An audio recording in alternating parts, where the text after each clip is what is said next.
الحمد لله رب العالمين والصلاة والسلام على سيد الخلائق والمرسلين محمد وآله وأصحابه أجمعين أما بعد فأعوذ بالله من الشيطان الرجيم بسم الله الرحمن الرحيم شهر رمضان الذي أنزل فيه القرآن هدى للناس وبينات من الهدى والفرقان وقال تعالى یا ایہا الذین آمنوا توبوا الی اللہ توبۃ نصوحا۔ آج کا یہ عنوان رمضان اور توبہ، اس عنوان پر مجھے آپ کے سامنے کچھ کہنے کی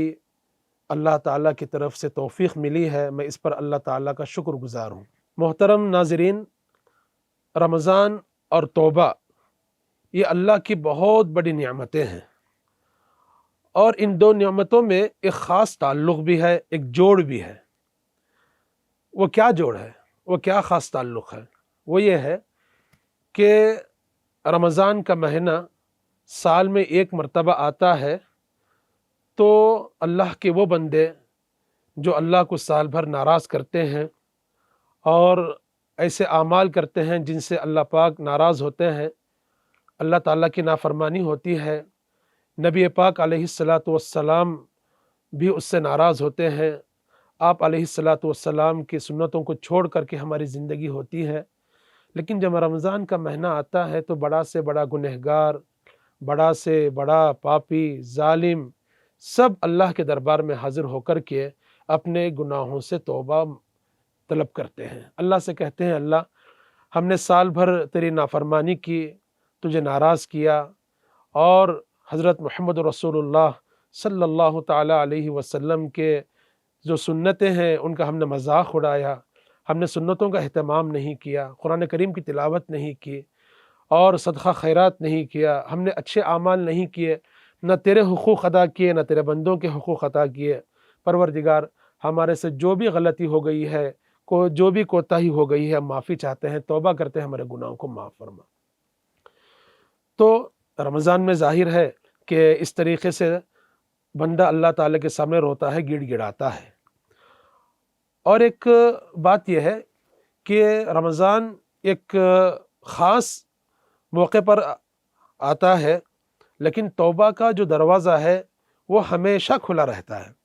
سال کے 12 مہینے آپ توبہ کر سکتے ہیں، میں اور آپ، اور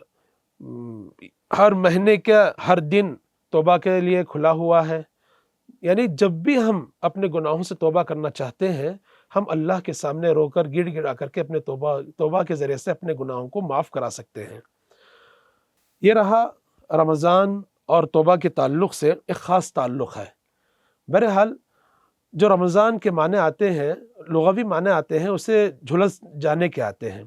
تو علماء لکھتے ہیں کہ رمضان کے مہینے کے علاوہ جتنے گناہ ہوتے ہیں، ان تمام گناہوں کو یہ رمضان کیا ہے، ختم کر دیتا ہے، جلا دیتا ہے۔ اگر کوئی آدمی رمضان کے مہینے میں بھی ہم میں سے کوئی رمضان کا اہتمام نہ کرے، عظمت نہ کرے، تو ہمارے سے بڑا بدنصیب کون ہو سکتا ہے؟ اور اسی طریقے سے توبہ کے معنی آتے ہیں رجوع کرنا، واپس ہو جانا۔ اور اصطلاح میں کسے کہتے ہیں کہ اب آدمی جب اللہ کا بندہ کوئی گناہ کرتا ہے، اللہ کو ناراض کرتا ہے، لیکن جب توبہ کرتا ہے، توبہ کر کر اللہ سے معافی مانگتا ہے، اور معافی مانگنے کے بعد یہ ارادہ کرتا ہے کہ یہ گناہ میں دوبارہ نہیں کروں گا، تو علماء لکھتے ہیں کہ توبہ کے اصطلاحی معنی یہی ہے کہ آدمی اللہ کا بندہ اللہ سے توبہ کرے، گناہوں کا اقرار کرے، اور اللہ کی جو رحمت ہے اس رحمت کا حوالہ دے کر کے اپنے گناہوں کو معاف فرما کر بس وہ پھر شامل ہو سکتا ہے نیک بندوں میں۔ تو محترم ناظرین، یہ جو رمضان کا مہینہ ہے، اور اس مہینے میں جو توبہ بہت خاص ایک عمل ہے، اس پر بہت کوشش کرنی چاہیے۔ کتابوں میں آتا ہے کہ جس بندے کے اندر جتنا اللہ کی عظمت ہوتی ہے، جس بندے کے اندر اللہ کی جتنی کبریائی کا علم ہوتا ہے، جو بندہ جتنا اللہ سے ڈرتا ہے، اس کے اندر توبہ کی صفت اتنی ہی عام ہوتی ہے۔ اس لیے کہ جب آدمی اللہ کی شان کو پہچانتا ہے، اس کی کبریائی کو جان لیتا ہے، اس کی عظمت کا اندازہ ہو جاتا ہے، تو وہ ہمیشہ اللہ کے سامنے روتا گڑ گڑاتا ہے، اپنے گناہوں سے توبہ کرتا ہے، اور اپنے جو ایسے اعمال ہوئے ہیں جن سے اللہ اس کے رسول ناراض ہوتے ہیں، ان اعمال سے وہ توبہ کر کر کے اللہ کو راضی کر لیتا ہے۔ حدیث میں آتا ہے، سرکار دو عالم علیہ السلام فرماتے ہیں، اے لوگوں، تم اللہ کے دربار میں توبہ کرو، روز آنا میں اللہ سے 70 دفعہ توبہ کرتا ہوں، استغفار کرتا ہوں۔ محترم ناظرین، سوچنے کی بات ہے، رحمت دو عالم جناب محمد رسول اللہ صلی اللہ علیہ وسلم، جن کے طفیل میں دنیا بنائی گئی، آسمان و زمین بنائے گئے، آپ نہ ہوتے کچھ بھی نہ ہوتا، لیکن آپ کا حال یہ ہے کہ روز آنا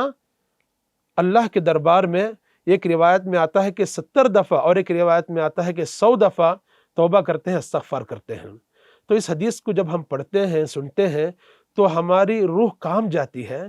کہ رحمت دو عالم کا حال یہ ہے، تو مجھے اور آپ کو کیسے زندگی کرنی چاہیے، کتنے مرتبہ اللہ سے توبہ استغفار کرنا چاہیے۔ ایک حدیث میں آتا ہے، جس کا میں نے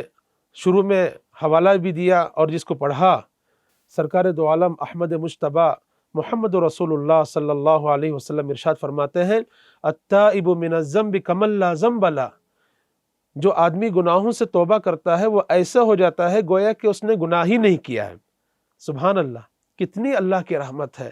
اور اللہ کی شفقت کتنی ہو رہی ہے اپنے بندوں پر۔ صاف الفاظ میں فرماتے ہیں کہ آدمی گناہوں سے جب توبہ کرتا ہے تو ایسا ہو جاتا ہے کہ اس نے گناہ ہی نہیں کیا۔ علماء لکھتے ہیں کہ اس کے نام اعمال میں توبہ کرنے سے پہلے جو گناہوں کے اثرات ہوتے ہیں اور اس کے اندر جو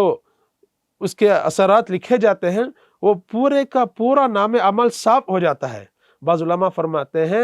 کہ وہ انسان ایسے ہو جاتا ہے گویا کہ اس کی ماں نے اسی وقت اس کو جنم دیا ہے۔ جو بچہ معصوم ہوتا ہے وہ بے گناہ ہوتا ہے، تو فرماتے ہیں کہ گناہوں سے توبہ کرنے والا بے گناہ ہو جاتا ہے۔ اور ایک حدیث قرآن کریم کی آیت ہے، اللہ تعالیٰ ارشاد فرماتے ہیں، لا تیأسوا من روح اللہ انہ لا ییأس من روح اللہ الا القوم الکافرون، یعنی اللہ کی رحمت سے مسلمان جو ہوتا ہے وہ مایوس نہیں ہوتا۔ اگر یہ توبہ کا دروازہ کھلا نہ ہوتا، یہ توبہ کی نعمت اللہ کی طرف سے ہمیں نہ ملتی، آپ یقین جانیں کتنے گناہ ہو جاتے ہیں، کتنا ظلم ہو جاتا، کتنی غارت گری، قتل ہو جاتے تھے۔ اس لیے کہ جب آدمی شیطان کے بہکاوے میں آ کر کے گناہ کر لیتا ہے، اگر توبہ کا دروازہ کھلا نہیں ہوتا تو وہ آدمی سوچتا ہے کہ بھئی ایک مرتبہ میں نے توبہ گناہ کر لیا ہے، تو اب مجھے اللہ کو منانے کا کوئی طریقہ نہیں ہے، کوئی راستہ نہیں ہے، چلو میں ایک اور گناہ کروں گا، پھر اس کے بعد ایک اور گناہ کروں گا۔ اگر اس طریقے سے پوری دنیا میں گناہوں پر گناہ ہو جاتے تو ہم اور آپ کیسے محفوظ بھی ہو سکتے تھے، اور ہم اللہ کو کیا چہرہ دکھا سکتے تھے، رحمت دو عالم علیہ السلام کے سامنے ہم کیا چہرہ لے کر جا سکتے تھے۔ تو اللہ نے یہ جو توبہ کا دروازہ ہمیں عطا فرمایا ہے، محترم ناظرین، ہمیں اس سے خوب فائدہ اٹھانا چاہیے، اس سے خوب استفادہ کرنا چاہیے، اور ہمیں یہ کوشش کرنی چاہیے کہ ہمارے جتنے بھی گناہ ہو گئے ہیں اللہ تعالیٰ سے ہم اس کے پورے گناہوں کی تلافی کر دیں۔ ایک حدیث میں آتا ہے، اللہ تعالیٰ کے نبی علیہ السلام ارشاد فرماتے ہیں، کل بنی آدم خطاؤن وخیر الخطائین التوابون۔ اللہ اکبر، کتنی بڑی بات ہے، یعنی جتنے بنی آدم ہیں، جتنے انسان ہیں، سب کے سب گنہگار ہیں، خطا کار ہیں، سیاہ کار ہیں، لیکن ان گنہگاروں میں، خطا کاروں میں، سیاہ کاروں میں، نافرمانوں میں سب سے بہترین گنہگار وہ ہے جو گناہ کرنے کے بعد توبہ کر لیتا ہے۔ اللہ اکبر۔ بہرحال یہ موقع زیادہ تفصیل کا نہیں ہے مجھے کہ آپ کے سامنے میں بہت زیادہ کچھ بات کروں، کچھ قرآن و حدیث کی روشنی میں پیغام دوں۔ بہرحال عقل مند کے لیے اشارہ کافی ہے، رمضان کا مہینہ ہے، رمضان کے مہینے میں مجھے اور آپ کو اللہ کو منانا ہے، اللہ کے سامنے رونا ہے، گڑ گڑانا ہے، توبہ استغفار کرنا ہے، اور یہ عزم کرنا ہے کہ انشاءاللہ ہمارے پاس جو باقی زندگی اللہ کی طرف سے دی ہوئی بڑی نعمت ہے، اس زندگی میں ہم آئندہ یہ گناہ نہیں کریں گے، ہم سے یہ خطا نہیں ہوگی، ہم سے اس طرح کے برے اعمال، اللہ کو ناراض کرنے والے اعمال نہیں ہوں گے۔ مجھے امید ہے کہ میں نے قرآن و حدیث کی روشنی میں جو بات آپ تک پہنچانے کی کوشش کی ہے، سالار کے پلیٹ فارم سے آپ اس کو سن رہے ہیں۔ سب سے پہلے اللہ تعالیٰ سے دعا ہے کہ اللہ تعالیٰ اس عاجز کو، کہنے والے کو عمل کی توفیق عطا فرمائے، اور جنہوں نے بھی اس کو سنا ہے، سن رہے ہیں، اللہ تعالیٰ ان کو بھی عمل کی توفیق عطا فرمائے۔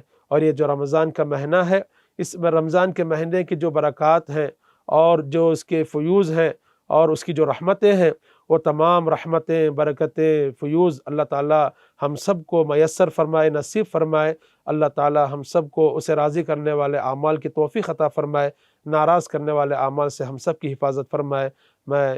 رخصت چاہتا ہوں۔ السلام علیکم ورحمۃ اللہ وبرکاتہ۔